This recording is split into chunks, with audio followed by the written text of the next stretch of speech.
Vamos a empezar. Vamos a ver el diseño del inductor a alta frecuencia usando la geometría del núcleo, ¿sí? Y la metodología está basada en el libro de McLean, que es la mejor referencia que hay en diseño magnético.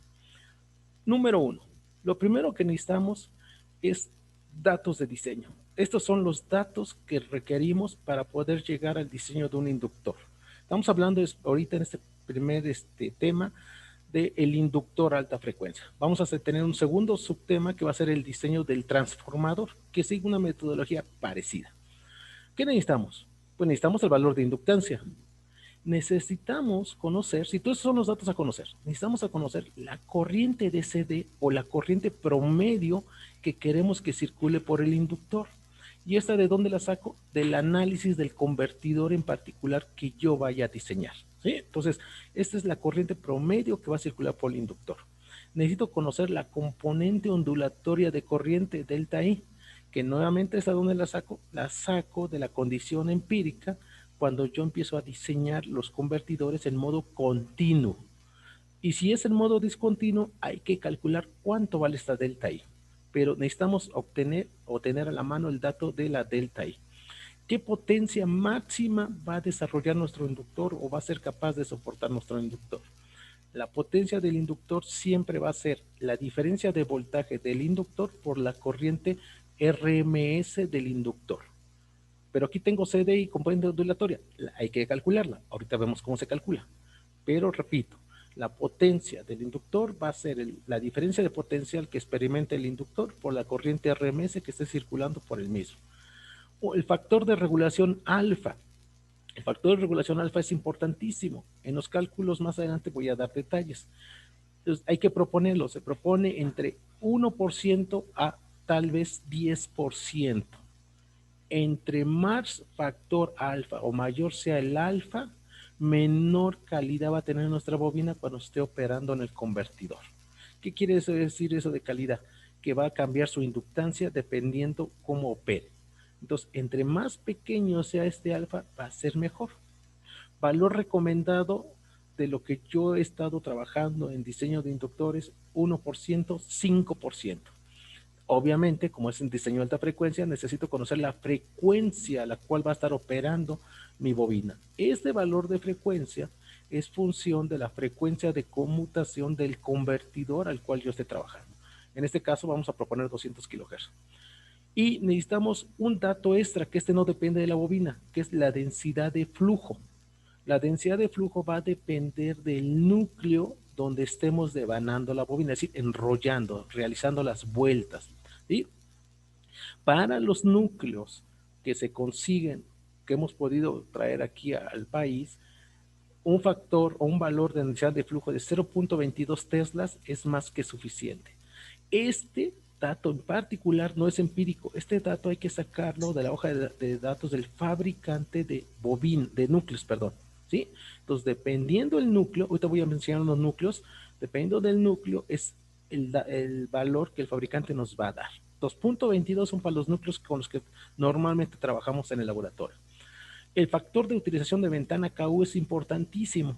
Este explico un poco más adelante para que me entiendan, porque necesito unos gráficos, unas figuras. Se recomienda punto 4. Como nosotros lo vamos a hacer manual, y eso quiere decir que con nuestros deditos vamos a estar devanando, y la tensión que hagamos en cada vuelta es ligeramente diferente entre una vuelta y otra, entonces el factor recomendado de ventana no es 0.4, va a ser 0.3. Explico en un momento más por qué. Y por último, la temperatura máxima de operación a la que queremos que esté trabajando nuestra bobina. Estos son todos los datos que yo necesito. El diseño consta de 25 pasos. ¿Es necesario realizar todos? No.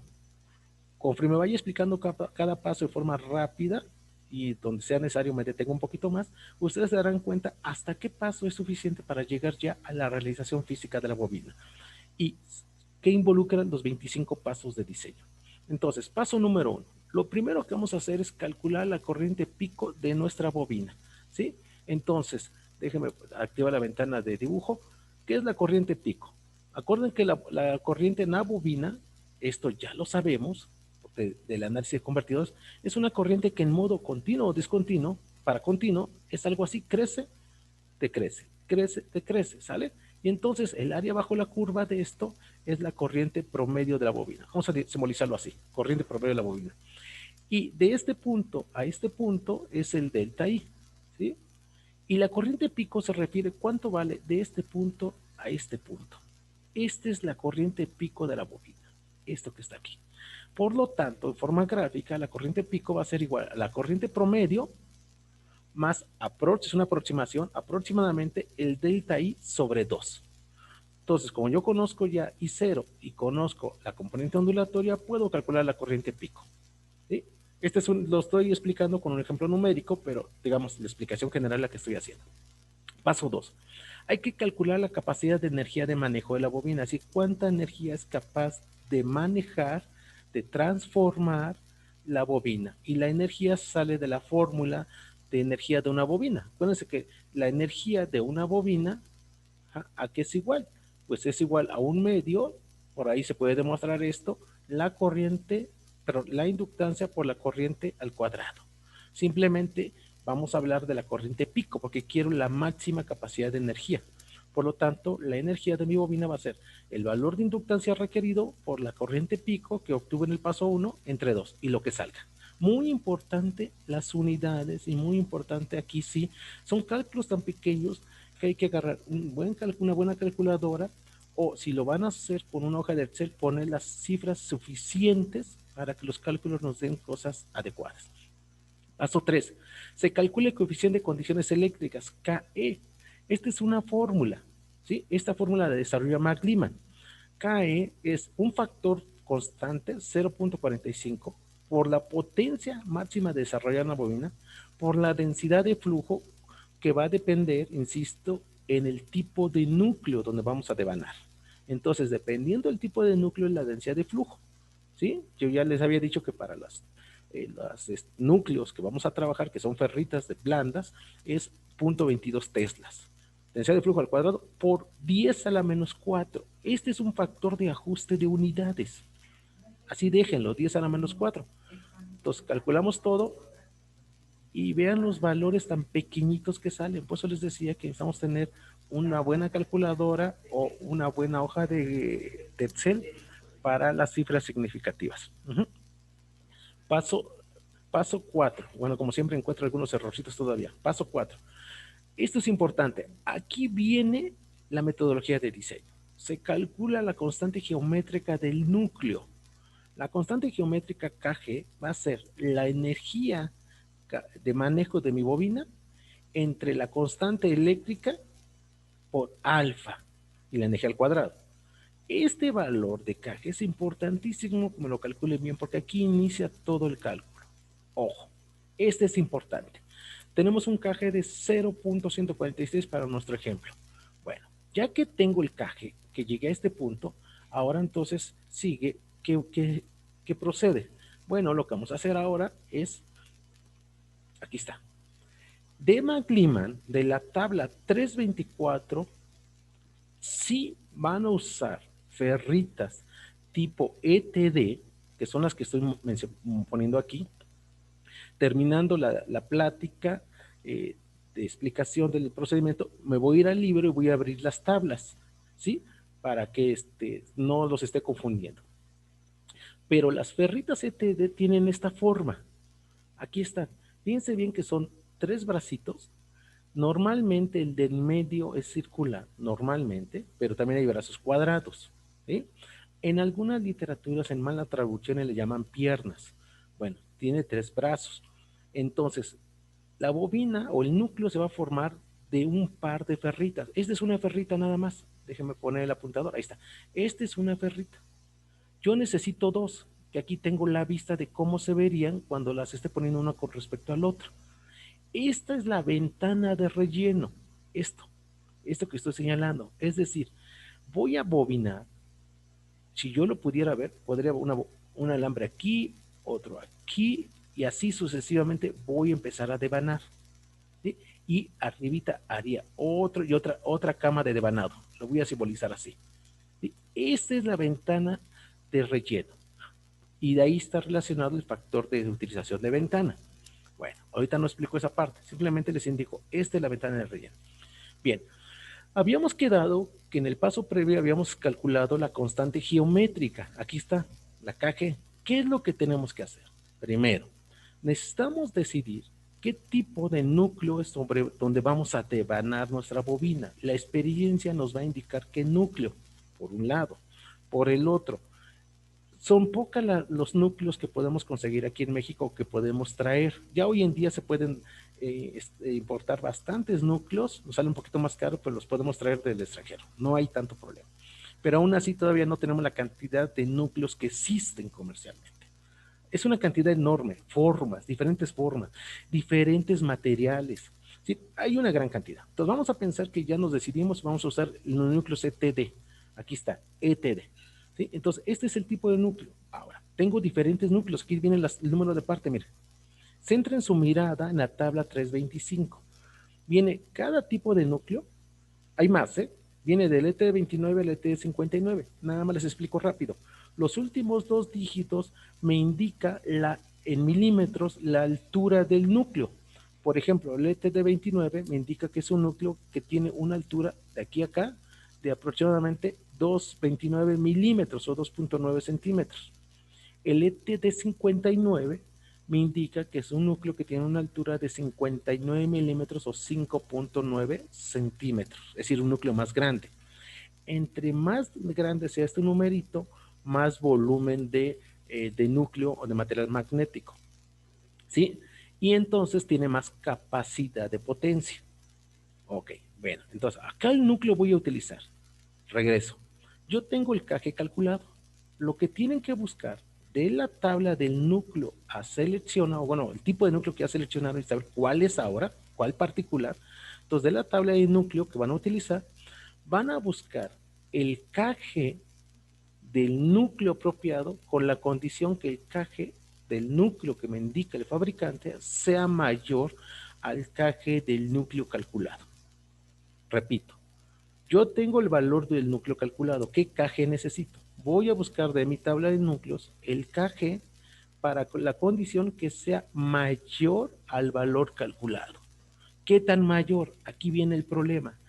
Para que quede una bobina con pocas vueltas y volumen no exagerado, necesitamos que el núcleo a seleccionar presente un KG, acá está, presente un KG inmediatamente superior al KG calculado.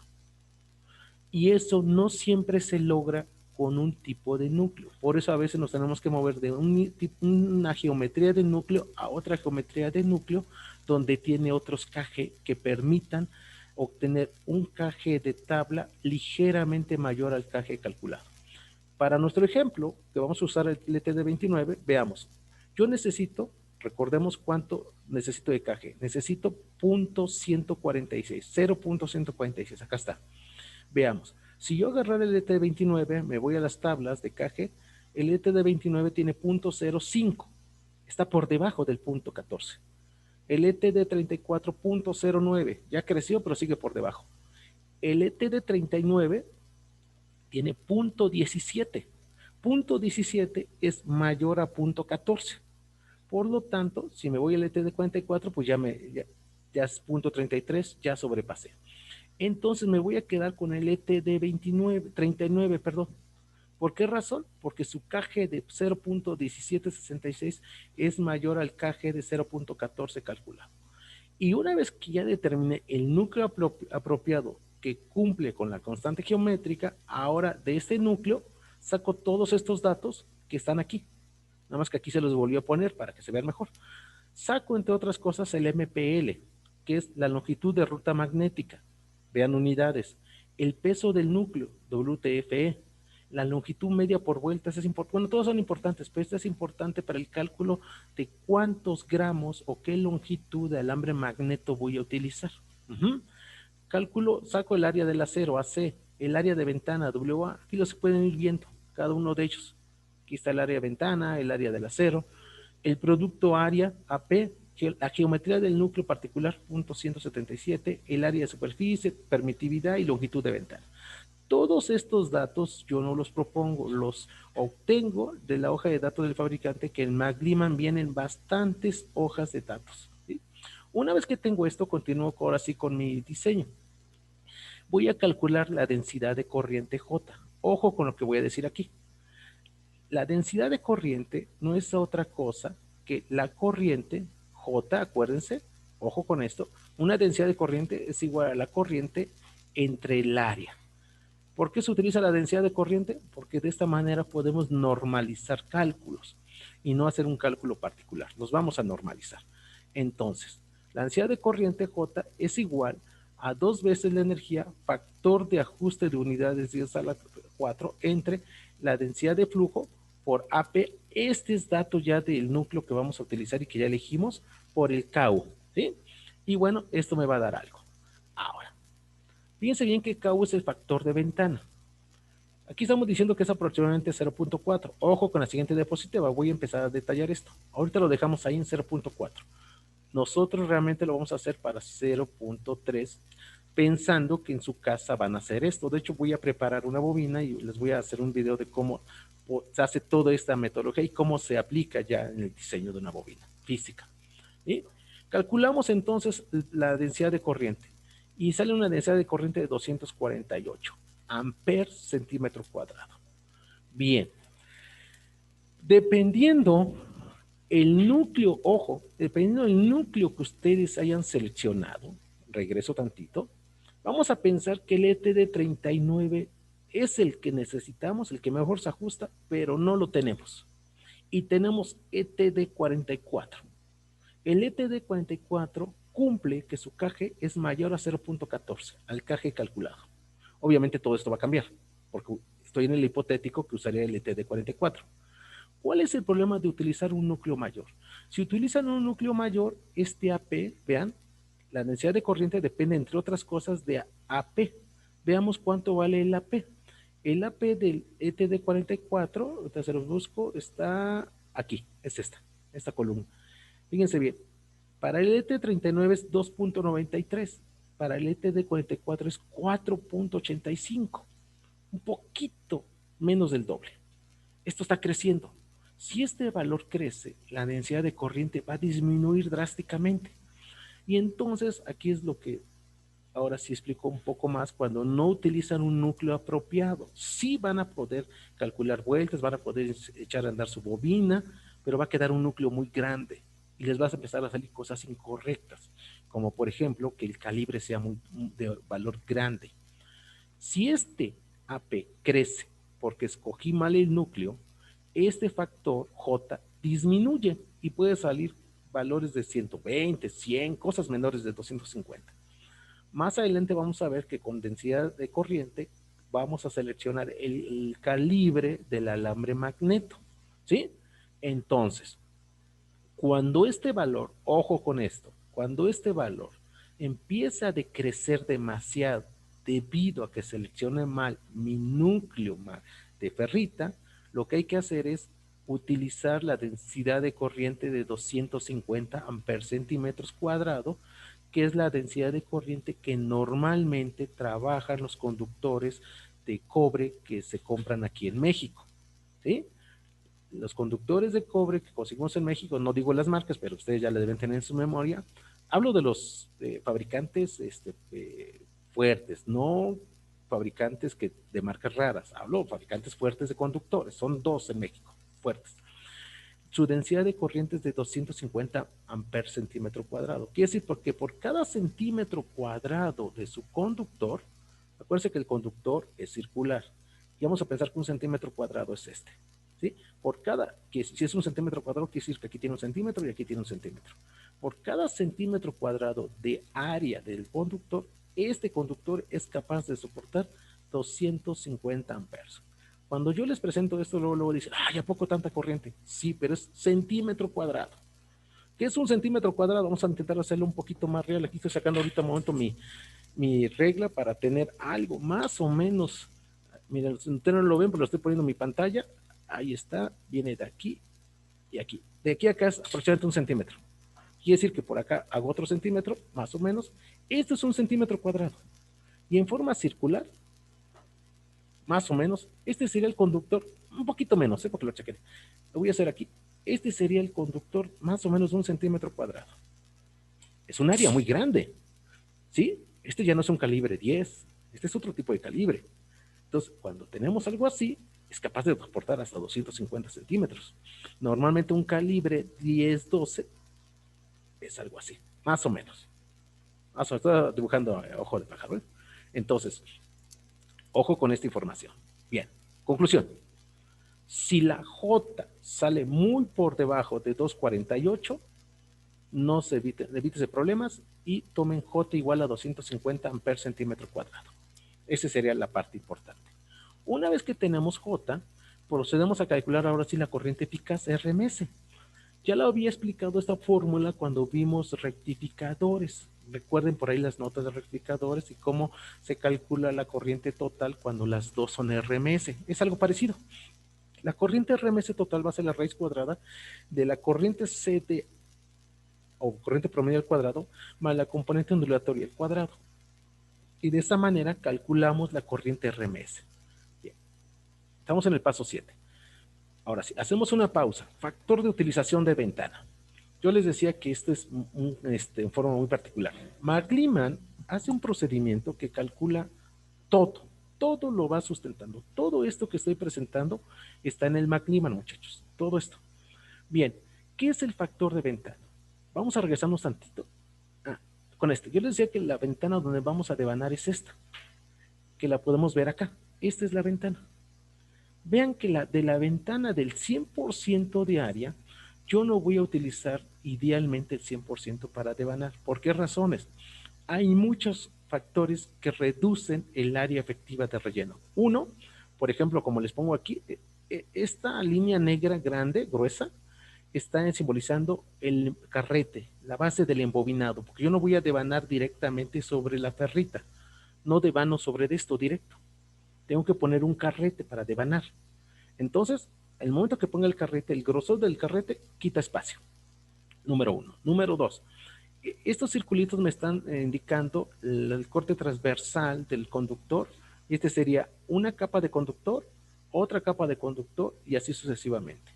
Entre capa y capa o cama y cama de conductor, yo necesito poner un aislante para evitar, por ejemplo, arcos eléctricos cuando yo esté generando o utilizando, perdón, la bobina a alta corriente. Cuando es baja corriente no se pone aislante, se devana encima uno con respecto al otro, ¿sí? Entonces, vamos a ver, se devana encima. Bien. Ok. Cada aislante que yo ponga, si es necesario ponerlo, va a quitar área de relleno nuevamente. Ahora vamos a ver el detalle. Veamos. Este es el corte transversal de un conductor, ¿sí? El corte transversal de mi conductor, el alambre magneto que nosotros compramos, no es cable. Déjame decir esta palabra, peloncito, es decir, que el cobre esté expuesto. El cobre tiene un recubrimiento que es un barniz. Bueno, ese barniz es también área que vamos a quitar.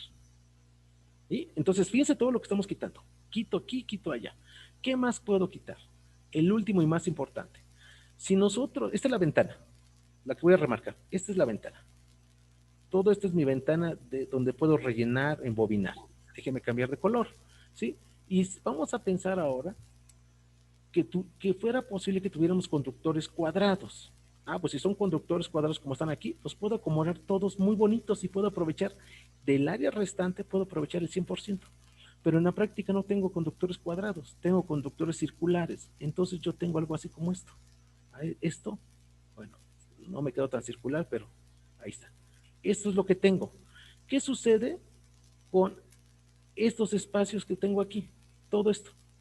Todo este espacio lo voy a desperdiciar. ¿Sí? Entonces, en conclusión, del 100% de mi ventana donde yo podía devanar, voy a tener realmente un porcentaje efectivo de relleno. Y eso se le llama factor de ventana, factor de utilización de ventana. Idealmente el factor de utilización de ventanas debería de ser 1 o 100%. De ese 100% de área, yo voy a utilizar, McLean llega a un cálculo del 40%, donde ese factor depende, entre otras cosas, las más importantes, aislamiento del conductor, ya platiqué, Factor de relleno de conductor, que se refiere precisamente a que no es cuadrado, sino es circular. Área de ventana efectiva, cuando le empezamos a poner carretes. Aislamiento requerido para las múltiples capas. El aislamiento del conductor es el barniz. Y el aislamiento requerido es cuando pongo una capa y luego pongo una película, un papel ahí especial y luego otra capa. Todos estos factores, McLean los llama S1, S2, S3, S4, y el producto de S1, S2, S3, S4 principalmente nos va a llevar a lo que es el factor de ventana. Aquí es un ejemplo que les puse, pero así pueden sacarlo. En el libro viene detallado esto. Por ejemplo, para el calibre 20, el factor de ventana de aislamiento del conductor es de 0.855, S2, que es el factor de relleno del conductor, 0.61, S3 es el área de ventana efectiva, 0.75, y S4 el aislamiento requerido. En este caso se indica que no se requiere aislamiento. Pues, ¿por qué? Pues porque el calibre es pequeño. Desde el calibre nosotros podemos ver, el número es grande, pero el área del calibre es pequeño. Entre menos área de conductor, va a circular poca corriente. Por lo tanto, conclusión, no necesitamos aislamiento para las capas. Se multiplican y entonces llega a un valor de 0.39 o 0.4. Quiere decir que del 100% de ventana, este es el 100% de acuerdo al núcleo seleccionado, yo voy a considerar que nada más voy a poder utilizar, si este es el 50, entonces yo nada más voy a poder utilizar algo así como el 40% del área efectiva.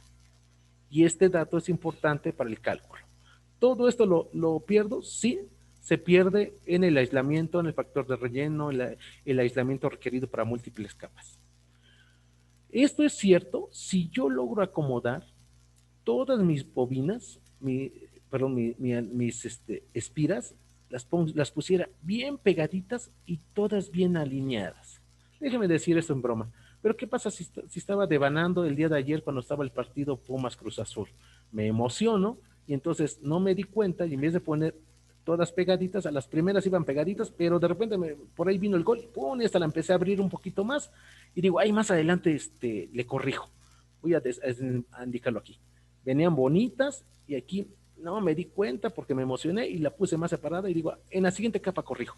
Y en la siguiente capa hago esto, ahí está, y vean lo que va a suceder. Aquí hay un pequeño rellenito, este se va a caer y entonces empiezo a desperdiciar área. No estoy utilizando el área adecuadamente. ¿Sí? Bien, con todo esto, este es el factor de ventana y es importante para nuestro cálculo. Más detalles los pueden encontrar en el libro de McLean, que en su formato PDF por ahí va a aparecer. Bien, ya que tengo el factor de ventana, ahora sí, regresemos. ¿Qué es lo que habíamos hecho? Tenía el cálculo de la necesidad de corriente, ya sea que lo calcule o lo utilizo en forma normalizada, 250 amperes centímetro cuadrado. Tengo la corriente RMS y entonces ahora sí, con el paso 9, ya con la densidad de corriente, calculo el área de cobre que necesito, AWP, B es de barra, el área de cobre. Y entonces va a ser la corriente RMS, que calculé previamente, entre la densidad de corriente. Y me da este valor. Bien, ¿qué es lo que voy a hacer? Me voy a las tablas de calibres que también viene en McLean, ¿sí? Aquí se las puse.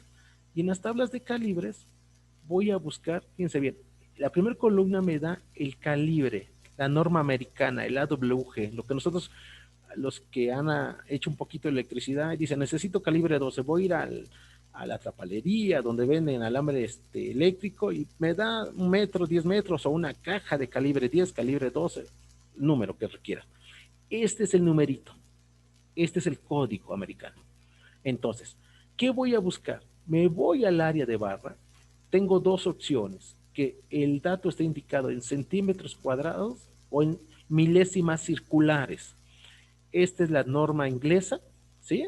Se los comento porque también pueden por ahí estudiar y ver notas que hablan de milésimas circulares. Adelante, si cualquiera de los dos pueden usar. Nosotros utilizamos la nomenclatura internacional, por lo tanto son centímetros cuadrados. Lo que voy a buscar, yo necesito un conductor que presente un área de barra de 0.00609. Fíjense bien que esto no se alcanza a ver, pero ya que vean el libro, dice centímetros cuadrados por 10 a la menos 3. Esto es a la menos 3. Entonces necesito primero expresar esto en 10 a la menos 3. .00609 es equivalente a 1, 2, 3, a 6.09 por 10 a la menos 3. Ajá, ahora sí, ya tengo esta unidad igualita que esta unidad. Y ahora sí busco aquí en mis tablas de calibre el conductor que su área de barra sea ligeramente mayor al área requerida. Yo necesito 6.09. Piense que el calibre 18 es 8.22. Me paso. Ojo, acuérdense, es decir, oiga, pues no, pero está bien, porque eso necesitamos que esta área es para soportar hasta 1.51 amperes. Si le ponemos 8.22, sin problemas va a soportar el área. Por ahí no es el problema. El problema es que más área nos va a afectar nuestra ventana, utilización de ventana. Ojo con eso. Entonces el 18 no es apropiado. Me voy al 19. El 19 es 6.53, ligeramente arriba. Si yo agarrara el calibre 20, 5.18 está muy por debajo. Se va a calentar ese conductor y se puede dañar. El conductor adecuado es el calibre 19, 6.53, que está aquí. Y de aquí saco, ahora sí, este es, ojo, este es el área del cobre solito. Y luego viene esta otra columna, también dividida en centímetros cuadrados y milésimas circulares, y es el área con revestimiento sintético, es decir, el barniz. Este es el área del puro cobre y este es el área del conductor que yo mediría físicamente con el barniz, 7.53. Vean cuánto avientan, nada más por el puro barniz. Entonces, para nuestro ejemplo, el calibre 19 es suficiente. Yo necesito un área de barra de .00653. El 19 tiene un área de barra con barniz de .00754. Y de aquí de una vez tomo este dato. Fíjense bien, viene la resistencia por unidad de longitud por cada centímetro. Esto es importantísimo. También viene el peso por cada unidad de longitud. Este me va a servir para calcular cuánto cobre necesito el último paso, uno de los últimos pasos. La resistencia de ese calibre 19 es 263.9, yo lo cerré a 264.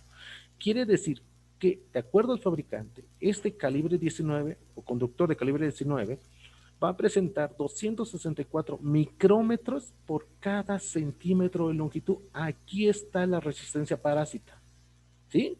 Nada más que es por cada centímetro. Hay que calcular cuántos centímetros totales voy a utilizar para mi bobina. Eso lo vemos más adelante. Pero aquí lo voy a sacar. Bueno, ya que seleccioné el calibre, ahora sí, continúo. Paso 11. Calculo el área de ventana efectiva. ¿Sí? También es una fórmula. Es el área de ventana de mi núcleo por el factor S3. Este es una constante, 0.75. Ya está. Calculo el número de vueltas. Ya llegué a lo que me interesa. ¿Cuántas vueltas necesito? En el paso 12, cuando yo calculo el número de vueltas, ahí lo tienen, en ese momento ya tengo tres datos importantes. Número 1, ya sé qué núcleo. Con la constante geométrica ya sé qué núcleo voy a utilizar. Número 2, con la densidad de corriente y la corriente RMS que va a circular por el conductor, conozco qué calibre voy a utilizar. Y en este momento estoy conociendo cuántas vueltas necesito para conformar mi inductor en el núcleo seleccionado con el calibre calculado. Y aquí podría dejarle en el paso 12. Si yo armo esa bobina, cuando yo lo mida, va a haber un pequeño error. Vamos a explicar ese error y por qué hay que hacer un recálculo. El paso 2 es calcular la distancia del entrehierro requerido. Primero explico qué es el entrehierro. Tenemos nuestras bobinas, ¿sí? Ahí está. Las voy a intentar dibujar lo mejor posible. Ahí está mi bobina. Y aquí tengo su contraparte, ¿sí? Lo voy a separar un poquito para explicar. Bueno, aquí quedó muy feo, pero bueno, así. Entonces, ahí está. Uf, perdón. Entonces, déjame rapidísimo. Bueno, no tan rápido que me quede feo. Ahí está mi bobina, ¿sí? El entrehierro o gap en inglés se refiere a la distancia que va a separar las bobinas. Este es el entrehierro o gap.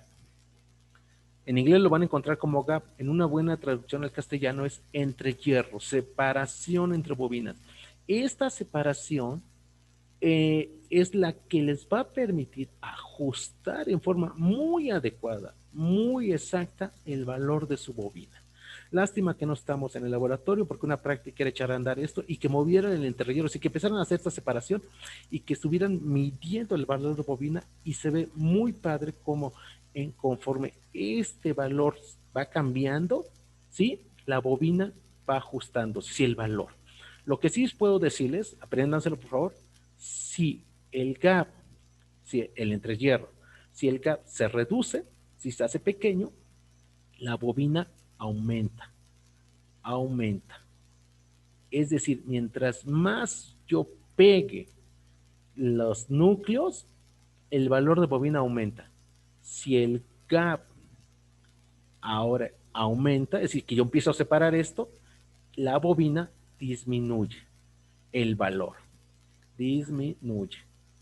Conclusión, si yo separo las bobinas, tengo menos inductancia. Si yo las junto, tengo más inductancia. Y con ese ajuste, nosotros podemos ahora sí, con un medidor de inductancias o un puente de impedancias, medir en forma muy exacta el valor, por ejemplo, de 2.165 miliamperes, milihenries, una disculpa, milihenries, si fuera necesario. ¿Sí?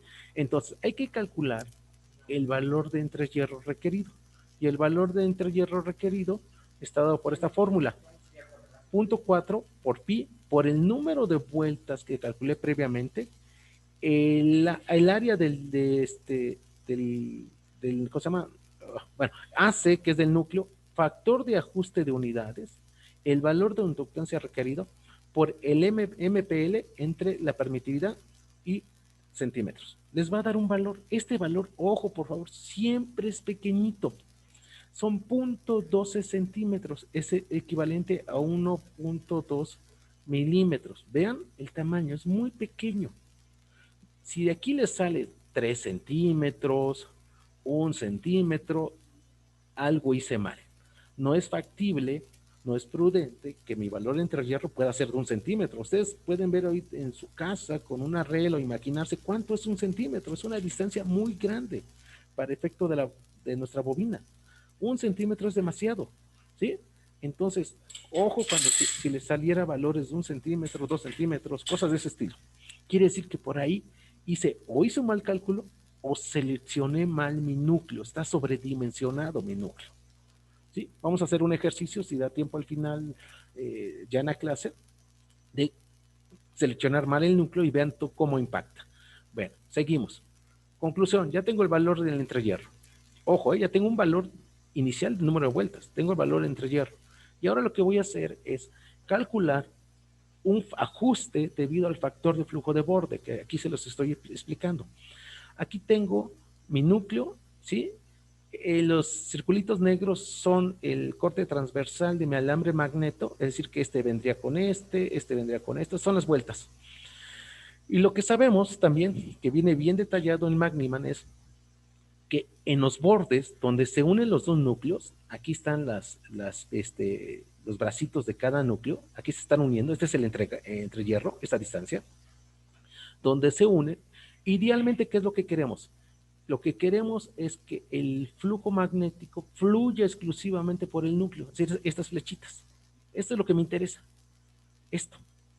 Pero en las uniones va a haber un flujo que se va a ir por los bordes que estoy indicando con esa flechita, con esta. Y el detalle es que si este flujo fuera pequeño no pasa nada, pero conforme vaya circulando, hagamos circular más corriente por nuestra bobina, lo que va a suceder es que este va a ir creciendo. Este va a ir creciendo. Así lo estoy exagerando, va a ir creciendo. Igual de este lado. Y entonces todo este flujo lo desperdicio. ¿Sí? Entonces hay que calcular el factor de flujo de borde que está dado por esta fórmula. LG es el valor de entrehierro que calculé previamente. AC, G son valores de la bobina, del núcleo que escogí. Calculo el factor de borde, ahí está. De una vez con el factor de borde, ahora sí, con esta nueva fórmula, puedo calcular el número de vueltas. Ojo con la diferencia de este valor. Es el número de vueltas requerido considerando flujo de borde. y vean que el número de vueltas se reduce a 116 vueltas. Este es realmente el valor de vueltas que voy a utilizar en base al núcleo seleccionado, en base al calibre seleccionado para devanar y obtener mi bobina. Ya que tengo esto, en este momento en el paso 14, termino ya los datos mínimos requeridos para ahora sí irme al laboratorio, irme a mi banco de trabajo y empezar a buscar mi núcleo, buscar el calibre seleccionado y empezar a devanar. ¿Qué es lo que sigue? Vamos a caracterizar nuestra bobina, que sería del paso 15 en adelante. En el paso 15 lo que vamos a hacer es, vamos a calcular la resistencia de ventana, RL. La resistencia de ventana es el número de vueltas promedio, el número de vueltas promedio que voy a dar en mi carrete, en mi núcleo, MLT, este es dato del núcleo, por el número de vueltas que yo requiero de alambre magneto, por la resistencia por una longitud, que este lo saqué del calibre a utilizar por factor de ajuste de unidades. Y esta es la resistencia de 2.254 ohms o 250 miliohms, sería la resistencia que yo mediría en mi bobina con un multímetro sin energizar la bobina. Ya hemos platicado de eso, no se energiza, sin energizar la bobina, ¿sí? Paso 15, paso 16, calculo las pérdidas por cobre. Sí, acuérdense que las pérdidas en un elemento resistivo es I cuadrada por R. Entonces es la corriente RMS al cuadrado por la resistencia que calculé acá, que es la resistencia de ventana, las pérdidas por cobre,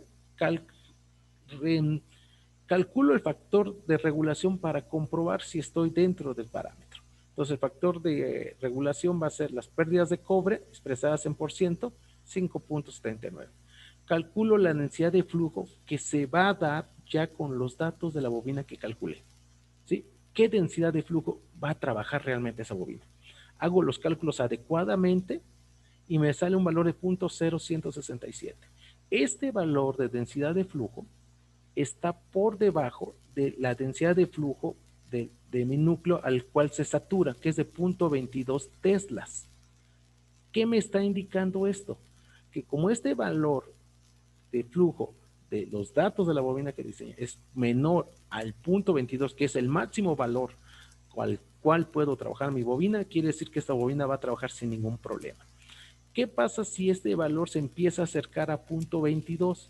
Me voy a empezar a acercar a la saturación de la bobina, y ya hemos platicado, si una bobina se satura, pierde la capacidad de trabajar como bobina, es decir, ya no se comporta como un inductor y se va a comportar como un conductor normal, con algo muy interesante, con una resistencia de qué valor? De RL, de 0.254. Entonces es importante que este valor comprobemos que sea menor a los 0.22 teslas. ¿Sí? Calculo los watts por kilo en la ferrita. M es una constante, 1.63. N es una constante, 2.62. Aquí, ojo, utilizo la densidad de flujo calculada. Ya con los watts por kilos en la ferrita, calculo las pérdidas debidas al núcleo. Son dos pérdidas. Primero las pérdidas del cobre, del conductor, y ahora las pérdidas del núcleo. Nuevamente, siempre que vean 10 a la menos 4, 10 a la menos 3, 10 a la 4, son factores de ajuste de unidades. Calculo las pérdidas por núcleo, y en este momento, paso 21, tengo las pérdidas por cobre más las pérdidas por núcleo, es decir, tendría las pérdidas totales, y entonces calculo la densidad de potencia a la cual está trabajando ese núcleo, que sea las pérdidas totales entre delta T, AT, perdón, que es un parámetro también del núcleo. Y por último, calculo el incremento máximo, casi por último, el incremento máximo de temperatura que va a alcanzar esa bobina con estos datos, 8.92 grados. Este es el valor teórico. Quiere decir que esa bobina se va a calentar a 9 grados. ¿Sí? Nuestra temperatura ambiente es 25 grados, sin ningún problema. Mientras este valor de temperatura esté por debajo de la máxima temperatura que yo considero que debe trabajar la bobina sin enfriamiento, no hay problema. El problema es cuando esto se empieza a disparar, a crecer y llega arriba de 25. Hay que enfriar la bobina. Eso es poco común en convertidores de potencia porque los vamos a diseñar a modo de que no se sature la bobina. Esto se dispara cuando la bobina se acerca a la saturación. Calculo la densidad de flujo pico, ¿sí? Que es otro dato que necesito por ahí. Y es decir, vamos a ver, Esta densidad es, digamos, la nominal, la estable, la que siempre va a estar presente, pero en forma pico se va a presentar este valor. Punto 252 está ligeramente arriba de punto 22. ¿Sí? Entonces no hay tanto problema, porque lo que hay que cuidar es que este no rebase punto 22 teslas. Y ya que tengo eso, prácticamente terminé. Uh -huh. Entonces, esta es la metodología. Resumo y termino. Son 25 pasos si queremos caracterizar toda la bobina. Me puedo quedar en el paso 14 y en el paso 14 tengo en este momento núcleo, tipo de núcleo a trabajar, calibre de conductor y ¿qué otro dato tengo ya? Hay número de vueltas considerando el factor de flujo. Y en ese momento ya puedo irme a mi banco de trabajo y empezar a diseñar, a armar, sería la palabra, armar mi bobina físicamente.